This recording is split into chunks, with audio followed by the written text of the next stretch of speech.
and welcome to the Squeaky Bum Time Podcast with Mike and Laurent. It is Tuesday, August 17th. In this episode, are you ready, Mike? We have merch! And week one is in the books. New Boys Brentford smash. Arsenal, Chelsea, and Liverpool cruise. But first, Mike, we had a Dushiko, and it was pretty good for you. But not, it was a lot of fun. I'm glad you had a good time. I did not have a good time. I find it funny that, Manchester City has a heck of a time in North London. In fact, there's been 4 games at the Tottenham Hotspur Stadium between Tottenham and Manchester City, and Manchester City have not found the back of the net at all. This is something we really failed. You, friend. Oh, please. 69 shots without a goal. Yep. To your 15. So 2 of these games were Mourinho masterclass. I believe they were both 2-0, where we would get 2 shots, 2 goals, and smash and grabs. Well, not they were controlled. This was not that. When was the Sissoko Højbjerg one where they were in the channels the whole time? Fine. This was not that. No. This was a bar fight. This was for 90 minutes. Awesome. And granted, there were stretches where each team was better, but it was an incredible game to watch for a number of reasons. But mainly because amidst all of the Kane speculation, all of the second the game started, it didn't matter. Right. The pomp and circumstance, City being the champions. The 11 men on the field for Tottenham were angry, and they had a point to prove. It was awesome. Yeah. I haven't seen that amount of spirit. It was very. Wow! Look who showed up. It's Pochettino's Spurs. Yeah. Well, yeah. I haven't seen that 2015-16 Spurs show up. Yeah. Delhi leading the charge. Now, there's no Eriksen. There's none of that. It was much more a physical, strong, hard-running group effort. It was very Wolves. It was very Nuno. It was he's a good coach, and maybe we're gonna find out that year 4 was a hard time, but his first year at Wolves, they won the league by a lot, and it was all Portuguese, but Spurs were good. I will give credit to City. The first 15 minutes or 12 minutes, it was looking rough. You guys were on the ropes, in trouble. Of course. Grealish and Sterling were really good, but your boy and here, Mark, first hero of the day, Tanganga, was just like, Japhet Tanganga. He played a fucking full on. He was just totally fucking Stalingrad out there. And so let me wax poetic. Manchester City were knocking on the door, and he just held the line with anything he could. He fought, he fouled, he did anything, and they let him. Let me talk about the fucking guy from my team, will you? Japhet Tanganga, it's interesting. He actually had a loan opportunity in Galatasaray in Turkey. And the team desperately wanted to send him out to loan, and Nuno was one of them. He didn't really get a good enough look at him yet and said, hey, look, you're going to get regular time. If you go to this club, you should do that. It'll be good for your career. And he patently was like, fuck that. I'm going to stay and fight for my place, and I'm going to see what happens. And at the end of the transfer window, if I haven't, proven my worth to you in the club, and if nobody in England comes calling, then yeah, sure, I'll go to Turkey for a semester abroad, right? But he was immense, and he embodied everything about Spurs spirit and unwillingness to respect what City was trying to do. 6 minutes into the game, Grealish dives right outside of the box. A chance goes begging, fine. But after that, it was literally like, oh, you want to go to ground, little boy? We're going to give you a reason to fall down. We're going to kick you. We're going to stomp on you. We're going to push you. We're going to throw you around because you're in our house, and this is not how you behave in my house. And it was 84 minutes from that point on of Tanganga and Skip and Højbjerg and Delhi And honestly, Sanchez and Dyer, they were great as well. Just pushing Manchester City around. And it wasn't that they were more talented than them. It was that City doesn't like to get punched in the face, right? I mean, we saw it in the Champions League final when they literally punched or elbowed, or I guess it was a shoulder, Kevin De Bruyne in the face, Antonio Rudiger, and KO'd him and broke his orbital bone. Yeah. Everybody on City got shell-shocked immediately. Yep. And that was something, you sort of saw at Spurs. Now, the other super important element, and we'll talk about a few other games that had this element, affect the outcome for sure, was 62,000 screaming fans. Really good performance by the Spurs supporters for sure. It was unbelievable, right? And again, by the way, it was illustrative of the sort of early dominance. So I'm looking at here. City in the first 10 minutes had 4 chances. One blocked off Gundogan, Fernandinho. That was the free kick. And Fernandinho and João Cancelo both missed. Then nothing till 34. Whereas in between there, Bergwijn, Sanchez, and Mora all have chances that are blocked or miss early on. And then you have they sort of look like clusters of those were scary. Bergwijn, Sanchez, Mora. Then Son has another chance where he kind of stutter steps on minute 28.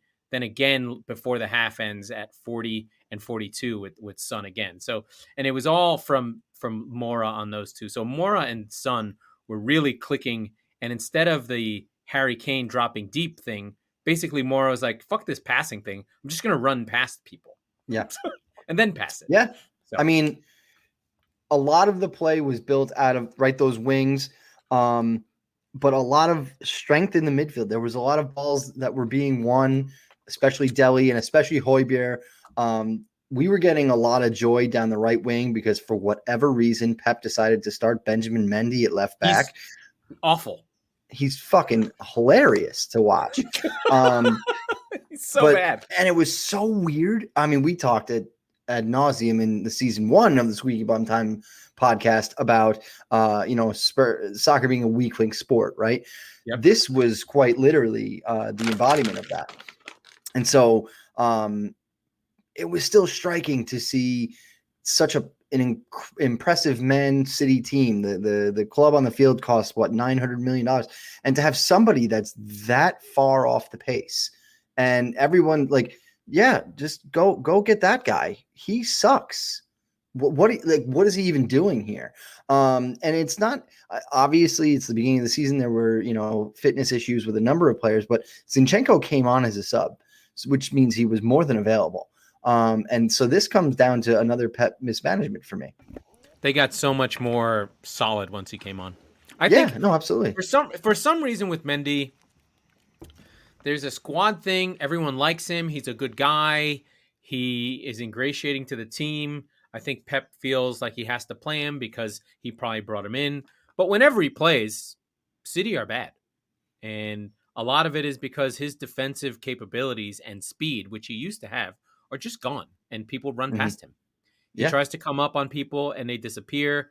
Cancelo, I know you had him. He was player of the season. He was in the Premier League best 11. But I'd say the last month and a half of the season, he was bad and missed the Champions League final. And I think the thing that I noticed and what we've talked about a million times was City's break eraser, a.k.a. Kyle Walker, was not there. And you can tell. When City don't have that athleticism, the thing that pops out to me more than anything, and the game is the game, and City had chances, whatever. Games are games, but I think I try and think about thematically what I saw was just the physicality and strength of Spurs was evident. When you go and you've got Mora, who's really might be small, but is fit and can run. You've got Bergwijn, who's built like a brick shithouse. Yeah. Does he have problems finishing? Yeah, he should have scored a goal. On a fuck up that he at least reminded me of that game last season. I don't remember who it was against where he missed. And then I was kind of no, I remember. It was the post in Anfield. Ah, that's the one. You should have won that game. Oh, we should have. And then the midfield of Skip, Ali, and Højbjerg was just like, fuck you.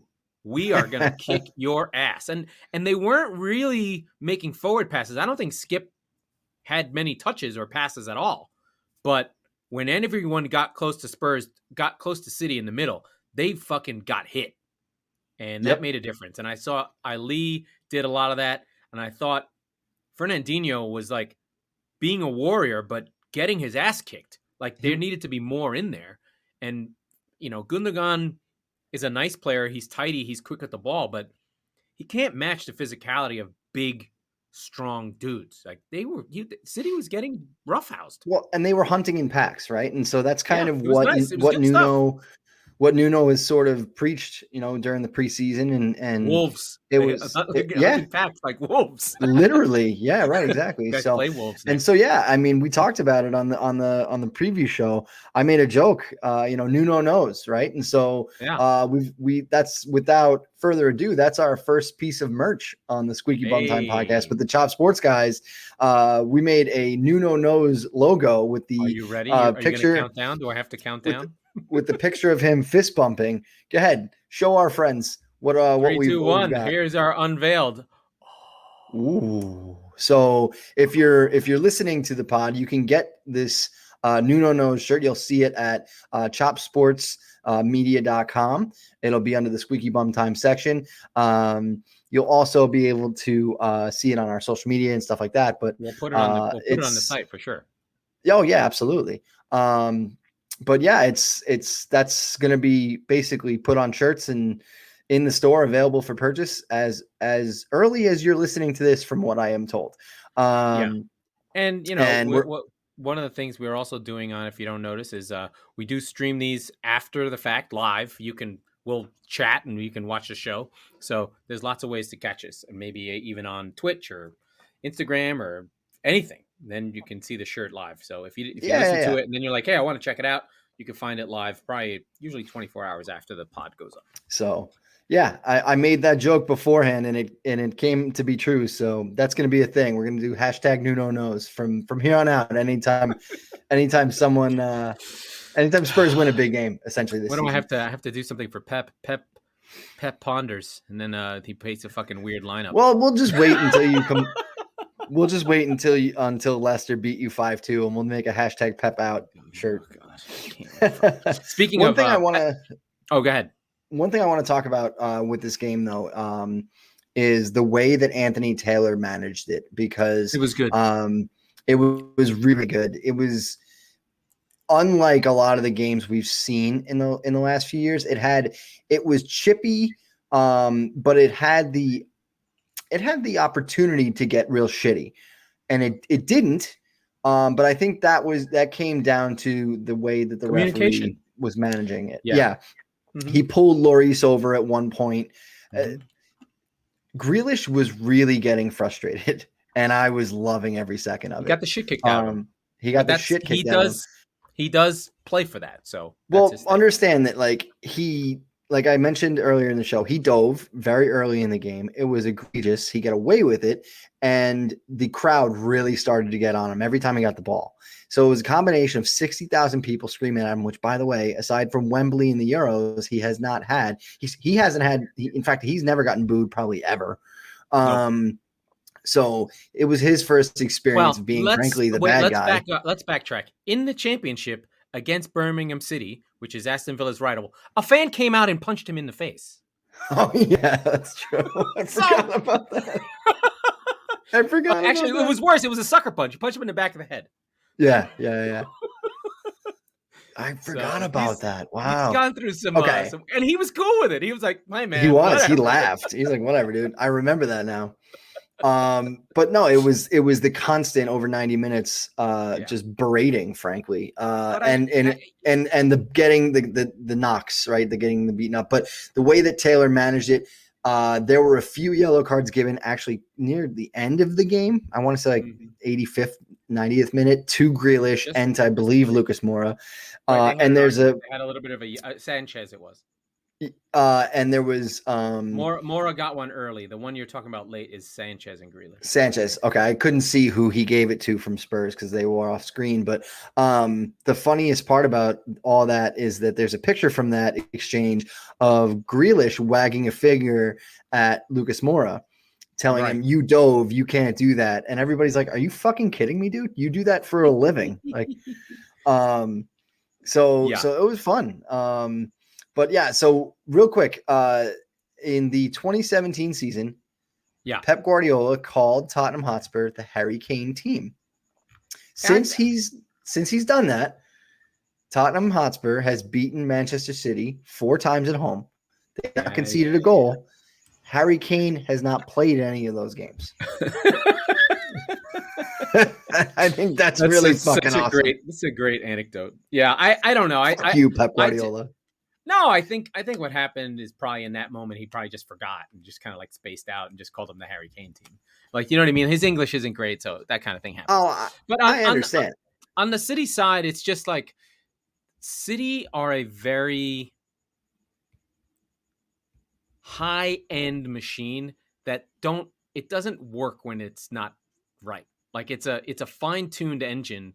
Like it's very German engineering. Like it has a computer that makes it run and it's fuel injected and it has like guys and it needs a fucking Ferrari driver and it needs all these things to be right for it to work. But once one thing is off, it kind of sputters a little bit. Like I know Bernardo Silva was a want away. It seemed weird he wasn't playing or didn't come on. I know that Mendy's sort of like out of the way, but you know, anyone but Mendy. I know Ferran Torres is young and whatever, but play a fucking striker. I mean, he did miss a couple of really good chances. There was that one near the near post where he just couldn't get there. And City did create chances and easily could have been up early, right? I think Mahrez played well early. There was a couple of good chances. They were just out of sync, right? Just these little things. Yep. Diaz being on the right instead of the left, you know, makes things a little bit weird for him because he and Stones were the other way around. And Ake being left-footed, he's on the left side. So I think part of that shot that Son took that went in, he was betwixt and betweens, as the English say, and he kind of could have blocked it, but went the wrong way. So there was a lot of weirdness that allowed Spurs to win, but I don't begrudge Spurs. They played with physicality and force, and that really makes me want to segue to the Brentford game, which was a physicality and force game. Friday afternoon, we were all working, and we just went nuts. Like, it was fucking incredible. Like, I tweeted for an hour. I didn't do any work. It was just good. Like, Brentford, 75 years out of the league. I know where the stadium is. I know that neighborhood. I know everything about that area. And it felt good to see this team just turned up to 12 and Arsenal show up arsenally with the youngest team of Matchweek 1 for all the teams, right? It was like Arteta's like, hey, what's the best way to lose this game? Let me play the youngest players I have in the most hostile environment anyone has seen in 70 years. Let's do that. That's a good idea. And the weird thing was Arsenal were actually better than it seemed. And they really lost on 2 moments more than anything, like a bad clearance in defense and then a throw-in that could have been a foul another day, but Ben White really should have just stuck his foot out. I'm just like, can this ball not bounce, please? The expected goals flatter Arsenal, but they do.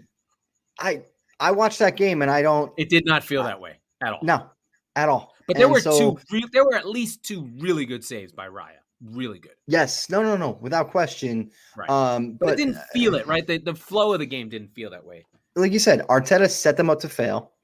And surprised that's what happened. But a word on him, because I defended Arteta for a long time. And I thought, you know, and coming from City, I'm sure you were a fan of his as well. And you thought he'd do well at Arsenal. And I have them in 6th, right? I have a stake in them being good. And it's really a stake in Arteta. It's like, I think he's got this. Right. But maybe he does. Sometimes, you know, the pundits, we sort of hate sort of listening to them and bother them and go, oh, what the fuck are they talking about? But they do know stuff, right? They're like, this team's not good enough.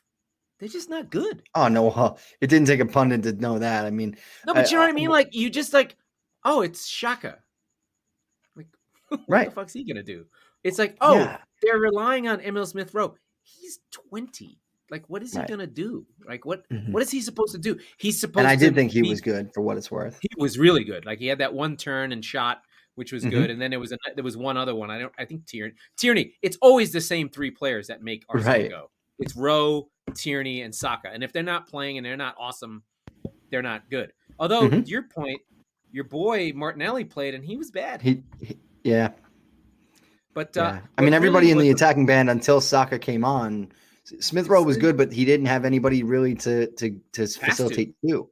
Yeah, I thought Balogun was 19 years old and just didn't make the right runs. He seemed to be very static. That's just unfair to him, man. It really is. Fair, right. And those dudes are men. Like those central defenders that Brentford had were big, strong, and not here to fuck around. Like they made that goal on the throw-in because one of the fucking guys put his ass on the keeper, and Bernd Leno could not move him. Right? And what was supposed to happen is, and almost all the pundits were like, you gotta be, as a defender, you either the goalkeeper literally fucking rakes his foot down the calf of that guy and be like, get the fuck out of the way.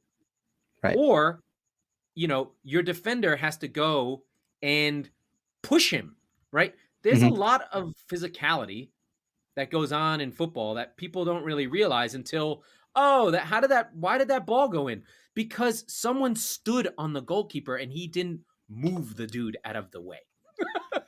Right? So I thought it was just scored from a throw-in, though. But they scored from a throw-in, Yeah. But the goalkeeper was pinned. He couldn't move.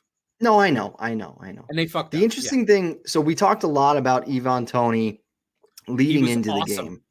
Awesome. He was in the shadows, amazing. He had 0 shots, not just shots on target, 0 shots. Yeah. But the things you could, first of all, the athleticism drips off of this guy. Dude, but he's an animal. Way that he's a fucking animal. Well, he led the team in pressing, so he got on people. Yes. He was everywhere. And the thing is that you could tell, it's almost like watching one of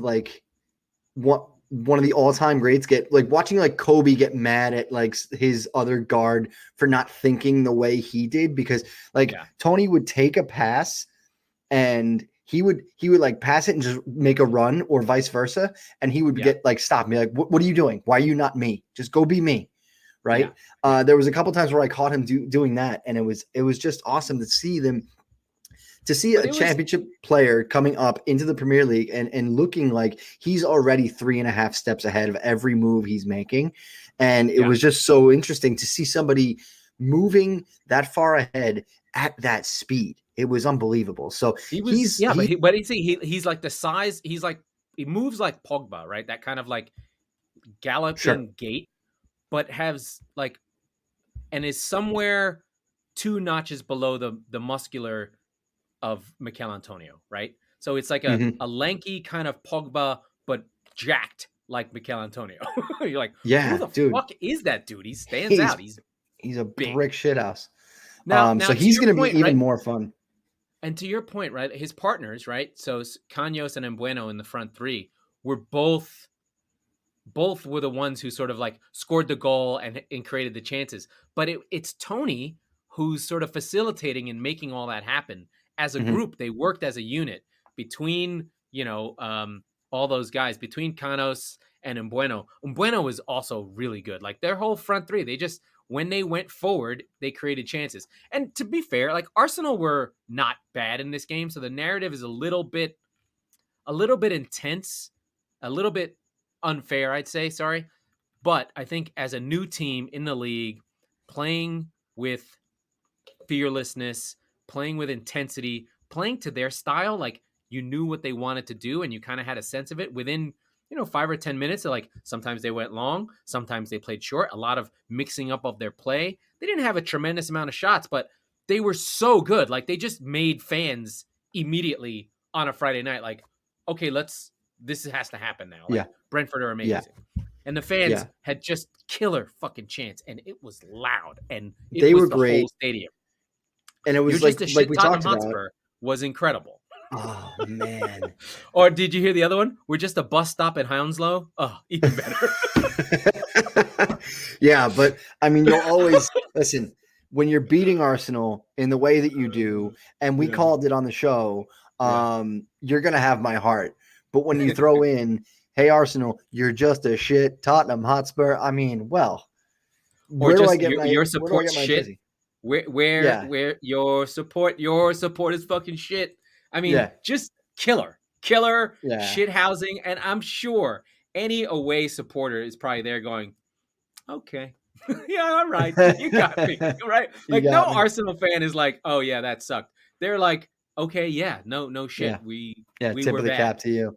Yeah, and listen, this is not a joke, right? So this team, and I just watched something and I shared it with you earlier, is one, they led the league in scoring in the championship. They led the league in XG in scoring in the championship. And while they didn't lead in defense, they were the number one XG in defense. So this is a really good team. Like, this is not a joke. They're not going down. They're going to take some scalps and they're going to take their lumps. I think they're going to, if they play at home, if the home crowd matters, they're going to get their games at home. Like, I see them easily clearing the 40-point barrier, the same as Leeds. Right? Oh, no, yeah. I mean, I forget exactly where I had them, but I had them close to mid-table. So I have no reservations about where they'll end up.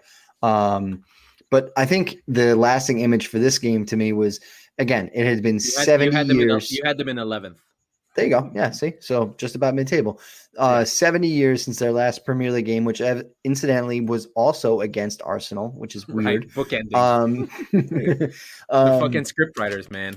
Premier League. But yeah, you see, the Hey Jude version of like Brentford, so good. People crying, singing. Thomas Frank, who, by the way, I'm in love with this man. He's a awesome. Little too like bohemian. He's got the hair. He's a little weird looking. I'm all in. He looks like a woman who's transitioned, to be fair. Well, you know what? He looks, unlike a lot of them, he actually looks like he's done it quite elegantly. But doing a lap, clapping the fans, but going over to like the little girl and taking pictures and just being so excited. And then the little boy, with like the special needs boy. Oh my God. It'll get you choked up. Right. And it was amazing. The one thing that I talked about in our Facebook group that I just want to point out, because we talk about how media does a lot of things poorly, but one of the best things they do in those situations, and it comes down, frankly, mostly to Lady Rebecca Lowe from NBC's coverage. She leads that. I think she gets the kind of like, wait, and it is a female quality. She's just like, no. There's more to this than just the let it. Yeah. So let it be. Let it breathe. So it's Arlo White kicks it back to the studio. Rebecca, go ahead, and she just goes no, and just lets the scenes and the sounds just overtake you, right? Yeah, and they did it with Spurs too, but I've seen them do that a number of times. Whereas in the American sports realm, you've got and Joe Buck talking about how important this is to the New York Giants. It's like, dude, fucking kill yourself. Stop and just let us soak it in. If there was a subscription service that allowed American sports fans to forego the commentary, holy shit, that's $1 billion idea. I think they tried it and people didn't watch it, but that's okay. I think because they didn't make it. They didn't make it all the time. Right. Yeah. But there are moments where nothing says so much more than anything you're thinking. And I just wish that, look, nobody's saying that American sports fans or supporter groups or whatever are like for like with what England has and what Europe has, right? Of course not. But I do think that they're much, much better than us at highlighting all of the best parts of that. Whereas if something special happens, which happens all the time in American sports, if you just let the scenes sort of breathe, right? Give the call for whatever it is, the walk-off home run, the overtime goal, the buzzer beater, and then just let it happen, right? Yeah. The sign. NBC is I don't know how you felt about their hockey coverage, but horrible, Sunday by NFL, the way. they did bad on the Olympics, but they somehow are doing really well with the Premier League. People are less into them of the last few years. I think some of the analysis has gone out the window, and they've relied and gone to the it's Man United, it's Arsenal, blah, blah, blah. They used to cover other teams a little bit more, and that's kind of sucky. But that moment was good. They really captured Brentford really well. And fans make a difference, man. It is like night and day. And I mean, I know we're probably going to want to touch on other games, but I just watched fucking, Brighton Burnley. I mean, because that's my secret side piece team, and they came back from a goal down, and it went nuts, and the Burnley crowd died, and it was just like, oh god, it's so fucking good. This is alive. I feel alive.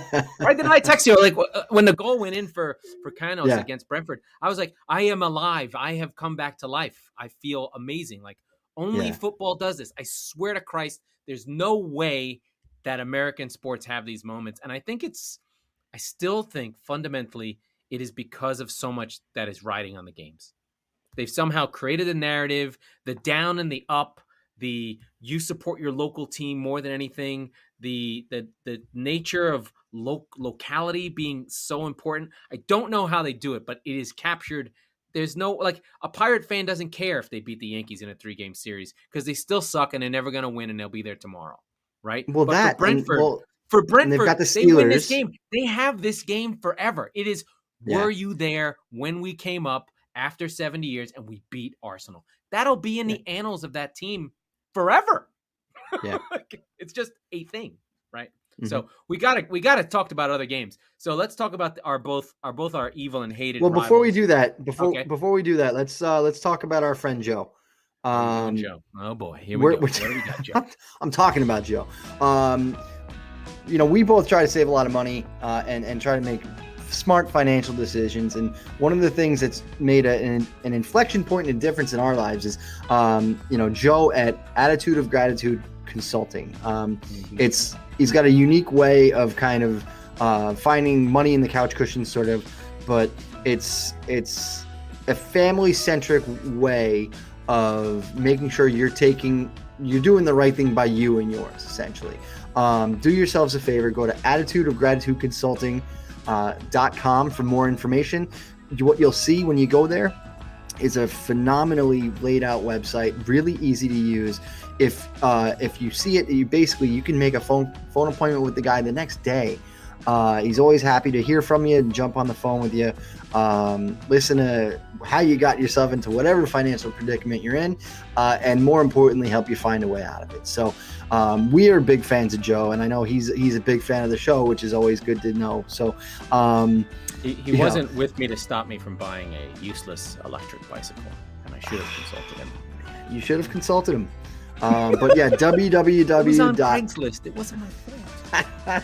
www.attitudeofgratitudeconsulting.com. It's got all the information you need. Go there. Tell them that Chop Sports sent you. All right, Mike. Tell us. We can't go through all the games because we've been running the scores underneath, and not all of them carry a narrative. Tell me about the game that you want to talk about. Let's see. I want to talk about United and Leeds because it's the only bet that I lost this weekend. I went 3 for 4, and I think that's going to be a segment on our preview episode. It's going to be Mike's. Yeah, we're gonna keep tabs on Mike's betting record over the course of the year. And I didn't publicize all of the picks, but I did say I would bet on Brentford, and I did. I called Brentford. I was like, they're winning this game. Yeah. But I got cheeky, and I said, you know what? Leeds +1. Let's see. Let's see what happens at Old Trafford. And you know what? For about 60 seconds, I was feeling pretty good in the second half there. What a goal United really, really put them to the sword, though. And it was such a fun 10 minutes right after halftime because it was 1-0 going into half. Yeah. And I believe it was Luke Ayling with an absolute thunderbolt to tie the. All the goals were really good. They were all really, really good goals. Pogba was incredible. Fernandez scored an offside goal last year, but now that we have fat lines, he was onside. I didn't understand it still, but I think I'm going to get it as we go on. Like, it doesn't matter. Give me the goals, okay? I don't care. Sure. He scored a hat trick. Those were his first open play goals since week 14. Let's just keep that in mind. So just to keep in mind what kind of player he is incredible, and he's their talisman. He scored good goals. Greenwood scored a good goal, and they really just lit Leeds up like they did last time with the 6-2 at Old Trafford. And Leeds are just a bad matchup. It's a bad matchup for Leeds because they play man to man, they run hard everywhere, and United are too good of a team to not be able to beat that type of thing. What United have the problem with, and they're not going to be proven, they're not going to be challenged until someone sits deep and makes you break them down. Mm-hmm. That's what I was hoping for. That's what I was expecting. I think this season there's less and less teams like that. So United may win the league because no one plays the way to beat them. I think Nuno will. I think Spurs will have their way with United. Yeah, I think that makes sense. And just be like, fuck you. I'm not pressing you. I'm not doing anything. So, but yeah, United were just a class above. They, like I said before, United probably have the most talented team in the league. They spent $1 billion on it. They should win. So did you. Yeah, we won the league twice. But nobody left, and now you've got Grealish. No, but what I'm saying is United haven't won since 2013 and have no trophies, spending the same amount of money. But the difference is that now we have a coach who's awesome and Ole's a clown. Yeah, sure, but what United have spent that money to get on par with you guys, right? So maybe. They're in that conversation. For me, there really is. There's 4 teams that could win the title this year. They all could win, yeah. It's the obvious ones. It's meant the United, City United, Chelsea, and Liverpool. You were waiting for me to say Tottenham, were you? No. But then if you rank it, it's City is never City. When City doesn't win the league, it's their failures and cost too much money. When they win, they're supposed to win. So we can't win no matter what we do. Chelsea have a good coach, are completely reloaded. Liverpool are still there. They're long in the tooth in my view. And then United are the upstart who will not win the league with Ole as the manager. I can book down. I don't even have them in the top 4. So yeah, how about that, right? If they had Benitez, they'd win the fucking league. But you said it too. Ole. They are always up for the occasion. They're always ready for the big games. They'll kick the shit out of Leeds in the first game at Old Trafford with fans in 2 years. They may win, like, let's say, against top 6. I can't even do the math. 6 times 6, 36 points. They might get 26 points out of those, right? Right. They still won't win the league. Actually, if they get 26 out of those, they'll probably win a league. But they could win the top 6 table, let's say. Right. Yeah. They're going to lose because they're going to lose to Brentford. They're going to lose because they're going to lose because Alan Saint-Maximin is going to fucking light them up, right? Mm-hmm. Or actually, Wan-Bissaka will be like, the fuck out of here with that shit. Right. but they'll drop points at Norwich. Yeah, they'll lose to Norwich. Like, something dumb. But the thing is, those teams, there aren't enough teams that play that, there aren't enough Burnley types anymore. So it may be breaking in their favor. Like, all the teams that went down were kind of gross, right? And now we've got more, when Allardyce goes down, that's good, right? Because he plays that negative kind of dark all-time football. But there's much more attacking teams now, and we'll see if that actually helps United. And if they won the league, it wouldn't be a shock, right? Like, oh, no, wow. And then I'd have to be like, I guess Ole is a good manager. I believe it when I see it because he's going to choke. That's going to be the next. No, that'll be it. That'll be the next shirt we have. It'll just be you being like, Ole in. Yeah, Ole in? Question mark. And then the other game that I thought was really good. Of course, I want to talk Burnley Brighton, but I'm not going to. It's really not an important game. But the West Ham Newcastle game was fucking bonkers. Yeah, it was wild. What a fun game. Yeah. Right? They're good end to end. Maximum doing his yo, my G, what is woo, woo, woo.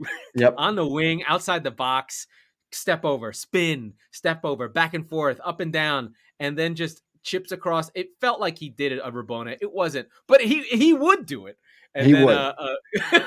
And Wilson's on the end of it. I just don't is there a player that's more fun? Even if you were on his team, you'd be like, you know what, dude? The fuck out of here with that. Will you just pass it without? We sold the player who was as fun as him. It was Eric Lamela was the only one because he was the most unpredictable player in the league. But now that he's gone, I would say it's definitely Saint-Maximin. Yeah. I mean, Eriksson is that type. I mean, sorry, Lamela is that type of player, and Grealish has that swag too, where he slows down. You're like, are we really slowing Grealish? Down? But I'll tell you what, Grealish looks like a shit Jamie Tart these days. Yeah, Carlos Hill is supposed to be a winger who takes people on for fun and then brings them back after he goes past them. So maybe he's that. Maybe he's like anorexic Hazard is what you're getting. Oh, okay. That's what I've heard. So maybe when Hill comes in, you'll use him in games when someone Brian tries to Hill. sit deep. Brian Hill, yeah. Yeah.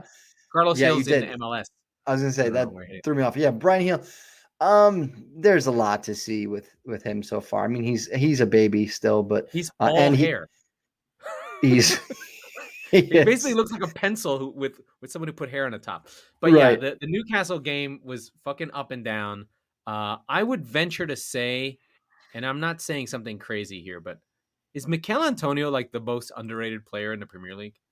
That dude runs, batters, tries to score, does whatever it takes for the team to win, and he's just like an afterthought. Like, wouldn't England be better with him up front sometimes?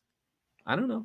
He would be what Giroud was to Chelsea and France. Yeah.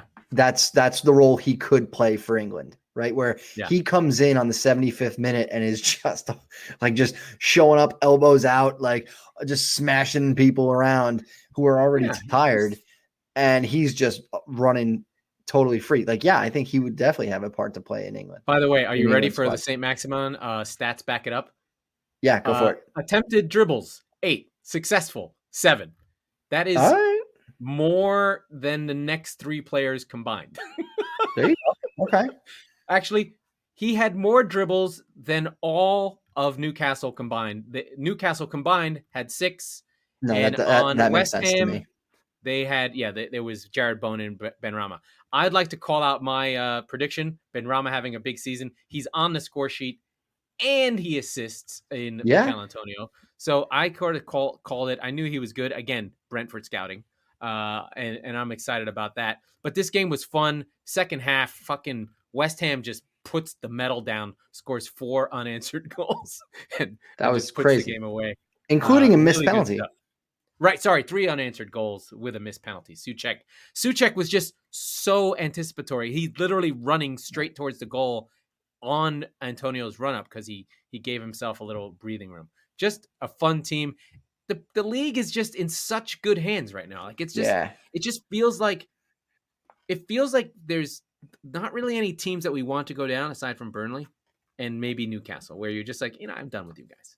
And then the third team is gonna be like, pour one out for those guys, whether it's Norwich or Watford or something like that. But speaking I don't think Newcastle will go down. No, nonetheless, right? But like, the point is that we are going to be bummed to see a team go down. Whereas last year we felt bad for Fulham, but we're like, you guys don't really belong here, so it's fine.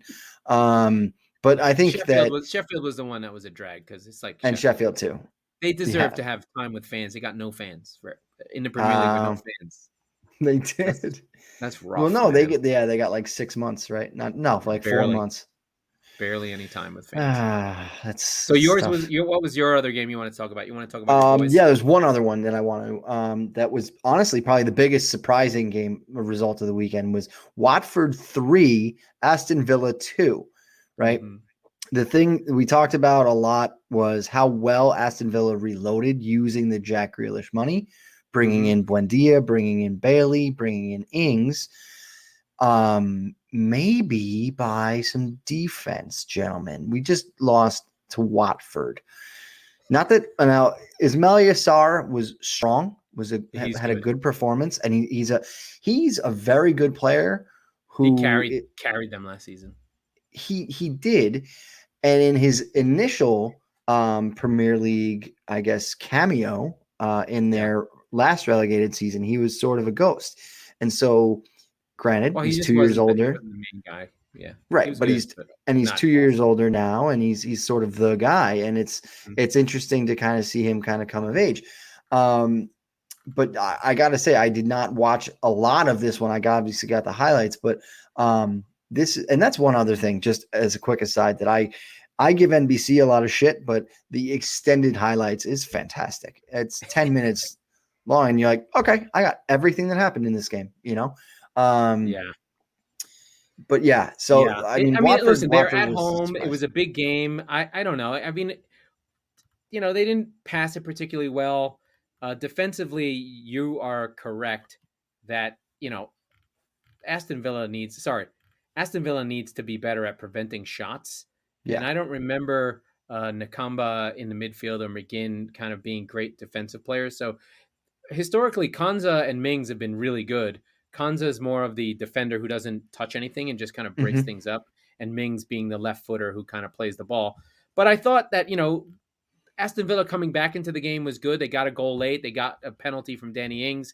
He gets off to Schneiden on the score that sheet. that was like the 95th minute though. Right. You almost can't get that 97th Right, minute. but I mean, they did grow into the game, and in the back half, the last 15 minutes was all Aston Villa. Second half, they didn't really. Yeah, but it was 3-0. By the time they got their asses in gear, it was 3-0. So yeah. That was they the thing that surprised me. They only had 2 shots, and Watford were already up 2. So kind of tricky. The Sarr goal was deflected. Our guy Emi Martinez did not cover himself in glory, but I don't think he really had a chance to. Villa's season is not going to be judged on this, but it is a weird result when Tom Cleverley is bossing you.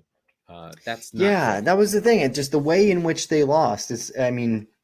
Again, the 3 conceded isn't great, but to give up 13 shots with 37% possession, or to concede 37% possession and 13 shots is a little bit strange. So that's not good. Yeah, I'm worried a bit for Villa. I still love what they've got. They had a tough back half of the season. Now, granted, they didn't have Grealish, so they do have to adjust. I mean, it is a lot. Like, I don't think people really realize how much offensive creation Grealish was doing. He missed. No. See, that's the thing. He missed 15 games and led the league in shot creation. That's insane. I think, of course, they're not going to be able to replace him overnight. I think they're going to be okay as far as his productivity, especially because, like you said, he was injured in the back half of the season. So I'm not as concerned with that. But the thing that I did forget, and the thing that's easy to forget, is that, you basically look at the sexy new things walking through the door and you're like, oh, let's go talk about that. You sort of paper over the cracks that sort of existed already, right? All you did was try to replace Jack Grealish. You didn't make the rest of the team any better. And so that's the thing where let's assume that you did. Right? Yeah. Right. But let's assume that you did. Let's assume that you made you took Grealish out and you put 2.5 players in his place, and you even improved the team, let's say, for argument's sake. Yeah. You still have a suspect midfield behind that. Like you said, the back line is okay. The fullback's questionable. And obviously, Emi Martinez, would we be surprised if he took a step back from last year? He was phenomenal last season. It's luck. Right? Otherwise, why would Arsenal have sold him? They must know something. They're not completely stupid. See, I don't buy that. Are they? No, I think they just gave Leno a shit ton of money, and they were like, well, but guess we're going to sell this other Argentinian fella. But no, I think that there's a wobble there that I didn't expect to see early on. And that could get bad. So I haven't seen what their upcoming fixtures are, to be fair. Probably rough. Well, that's the thing, is that if you lose to a team like that, you probably, no, that's okay. Well, yeah, okay. They've got Newcastle, Brentford, Chelsea, Everton, United, Spurs. Yeah, but everyone's schedules are pretty rough. There's a lot of good teams, man. It's just fucking every week. That's the Premier League. It is crazy every week. The fact that So I mean, I want to give some sort of call outs. Chelsea really handled Palace well. Chalobah's goal was fucking amazing. Marcus Alonso on a free kick, and they cruise with a goal from Pulisic. That was really a Mason Mount goal. He started it. He won the tackle. I did see that. Did the give and go, and then sort of Pulisic scored on a rebound. So I'm not going to go with the American narrative. The American people were on my case because I was like, that was Mason Mount's goal. He got it because it was like, hey, American. I'm like, you know what? Fuck Christian Pulisic. In their best 11 is not going to include him. The Martinez era started really well for Everton.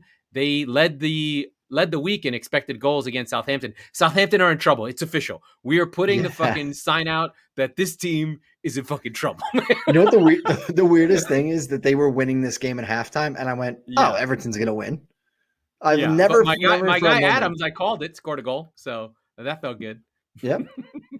So he, of the 28 goals in the championship, he's a tiny little guy, a 5'7" striker. So he needs to get on the ball. He's not going to be winning headers. He's a tiny little, like a little craft and technician in this field. But if Ward-Prowse leaves, they're done.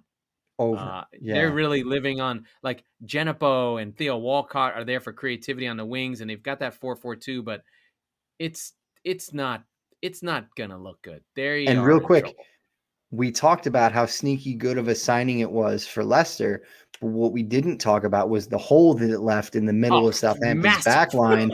Yannick Vestergaard not being there. I think they're just being like, let's cash out for this season. Get the money for the players we've got. Go down, consolidate. It sounds to me like they're in a like very strategic. Hey, the pandemic murdered us. We're still in the Premier League. Let's sell our players. They're getting old, and let's reload, go down, and figure it out. Not that any team would do that on purpose, but maybe they're going, "Hey, Ralph, you got this? Because we're gonna need you." So maybe they'll just fight it out. Maybe they'll just be like, they're doing a calculation, like, we're gonna be better than 3 other teams, but I don't know who those 3 other teams are. That's the scary part, right? Yeah. I think it's like fair to say that they're looking at Norwich going, we're better than them. Right? Yeah. And they got to be looking at, because they're not, like, you look at the list here and it's like, you better fucking, like, Crystal Palace, I think is probably a danger team now that I think about it. Norwich, obviously. I don't worry about Leeds because they have a good manager. Burnley. I worry about Burnley, but Dyche finds a way. He finds a way. They're in like, you know, they've been in the Premier League now. We talked about it, but it's now 6 years in a row. Like, they haven't gone down in a really long time. They've been in the Premier League since 2014-15. You had them at 12. So the way I see it is there's 5 to 6 contenders, right? But that was before Vestergaard. Now I'm like, oh shit. Yeah, that's true. Plus, I changed my mind. I was filling it out, and they were the one that was left. I was like, 12, because there's no difference. I wasn't like overthinking like where they were going to be. They were just there. I was like, oh, I didn't fill the 12th spot yet. It could be Leeds. It could be Everton. I don't know who the fuck it's going to be, because, you know, how, like we talked about, from like 11 to 25, they're all the same. But I do trust in Hasenhüttl. But if they're gonna be cashing out and just be like, yeah, we're reloading, then I'm worried, right? Yeah. I mean, there's a lot to happen in the next 15 days, before the transfer window shuts, and it's not just Southampton, it's Spurs, it's City, there's a lot of teams. Arsenal needs to find a striker, which, by the way, as a quick aside, Tammy Abraham reportedly already on his way to Roma. Why the fuck didn't Arsenal buy him? That doesn't make any sense to me. Chelsea may not have sold it to him. They wouldn't have given a shit. They do. Well, they already sold Willian. They probably knew he was shit. Like, they're not going to let a good asset go. You know what I mean? Yeah, I guess. Although I wouldn't go anywhere near fucking Mourinho if I was a player. I know. They got a lot for him though. That's the thing that's annoying. It's like 40 million. Yeah. Oh no, their net spend is even. And they spent 100 million on one player. That's that fucking loan army, man. They got all those dudes out there, and they showcase them, and they sell them for fucking good money. I don't know. I think that the woman's name is Marina, some Russian operator. Marina Brabishkova, Mitch. She's really good at running that team. I don't know who she is. I don't know what her plan is, but whatever Chelsea's system is, it is working. They don't spend money that they don't have. But they do spend on young players, and they win and they win and they win. And listen, again, I also respect the women's side. This is the thing that pisses me off when people kill our teams like PSG and the oil teams. They do a lot of good shit. Like, they're running it right. What do you want me to do? Like, United basically fucking ditched their women's team. Scumbags. They fucking Really? took it apart. Yep. Like Their for this coach season? left. They gutted it. Huh. Isn't that gross? That's awful. It's like That's kind of weird. It costs nothing. It's the fucking laundry bill. Yeah. Like, what are you doing? Clowns. Anyway. Interesting. Very interesting. Scumbags. Anyway, we're petering out here. Well, we'll come back Thursday for the preview. It's going to be another great weekend. Next week, I believe the outstanding game, I had it in front of me, will be Chelsea-Arsenal. That's a fucking win or go home for Arsenal. Like, it's full fucking crisis. And then they've got City, I think, or they've got somebody else good after that. City after that. They're in trouble. And Norwich are going to get an ass whooping by City. And we've got vengeance on our mind for the 5-2. Nuno's homecoming on Sunday. Oh, Nuno goes back to Wolves. So right. That'll be interesting. Mike, give me a second and then give me my cue. All right, Laurent, let's get out of here. Hey, there we go. That was the Squeaky Bum Time Podcast with Mike Salerno and Laurent Cortines. We are the football wing of the Chop Sports Network. We record on Tuesdays and Fridays.